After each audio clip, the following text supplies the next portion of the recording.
This is my favorite thing to do with you. Yeah. This is classroom with Sig. Yeah. I love doing this with Sig Mejdal. I'm trying to sell this. We can do this Okay. regularly. All right, now, batting average, home runs, RBI, on base percentage. Right. I'm not even going to say growing up until 4 years ago. That's all I cared about. Right. And then the first 2 years of that 4 years, I spent time trying to learn it. In the last year and a half or so, I've kind of learned it. Why is batting average, home runs, RBI, and on-base percentage, why is that only part of the information? Yeah, I was like you, growing up, the Triple Crown stats, the batting average, home runs, RBIs was all I cared about. And so undoubtedly it paints a picture of the player. But if you think about it, it's leaving some stuff off. Yes. Right? The batting average, it ignores walks completely. It treats a homer, a triple, a double the same as a single, which we know is not true. Home runs are great. So are RBIs, but they're both counting stats. So the next question you want to ask is, did he hit those 15 homers in 100 at-bats or 600 at-bats? And so as soon as you're exposed to that, like, you're immediately asking for more. And RBIs are wonderful, but it's quite dependent on the skill of the players in front of you. And so you've already given me 3 bits of info, and I want to know the walk rate, which isn't in there. I want to know the sample size, which isn't in there. And I want to know the skill of the hitters and before the guy, enabling him to get RBIs, and that's not in there. So already I'm grappling with 6 bits of info that I got to combine in my head. And sometimes it's just nice. I want to know, does this guy hit lefties well? Or has this player had a good May? And instead of throwing out all these numbers, sometimes it's attractive to throw out a single number. And of course, what we care about is his ability to create runs, because that's obviously what's the most important thing. Right. And so OPS, for a variety of reasons, happens to correlate or predict very well the value that this player is producing at the plate as far as the run production. And so sometimes it's really nice. Like, is he hitting lefties well? Well, instead of giving me these 5 or 6 bits of info, just tell me his OPS. Right. And you'll see it's becoming ubiquitous now on the scoreboard, on the back of baseball cards. Many announcers talk about it. I don't care about batting average anymore. And you know what? And this is confession. Maybe some of my high school coach, well, he can't, or my American Legion coach are going to cringe right now. When I used to hear a walk is as good as a hit, the first thing in my mind was, yeah, but it doesn't help my batting average. Now, I believe a walk is as good as a hit because I'm more concerned about OPS, which is on-base percentage, which is slugging. So, you know, I'm credited for getting on base. Batting average doesn't credit me for getting on base. It only credits me for getting a hit.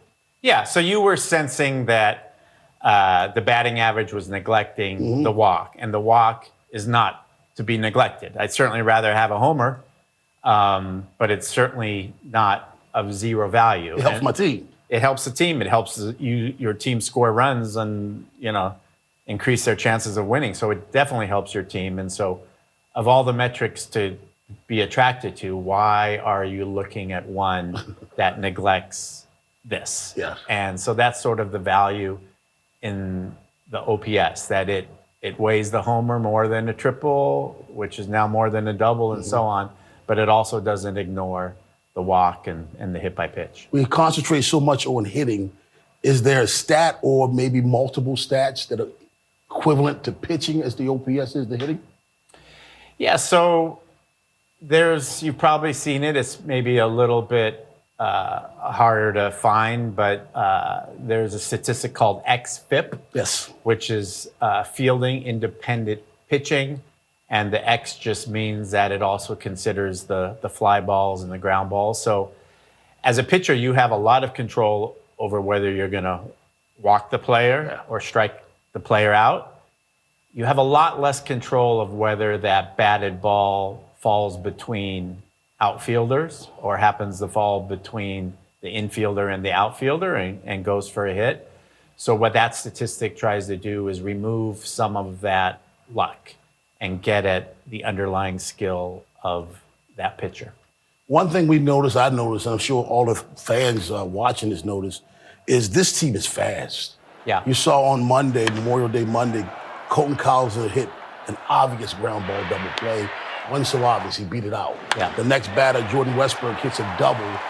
Cowser scores from first base on it. Cedric Mullins in the same game hit a ball to left field that most people get a double out of. He legs a triple out of. Was team speed intentional from the front office on this team, or did you get lucky and have team speed?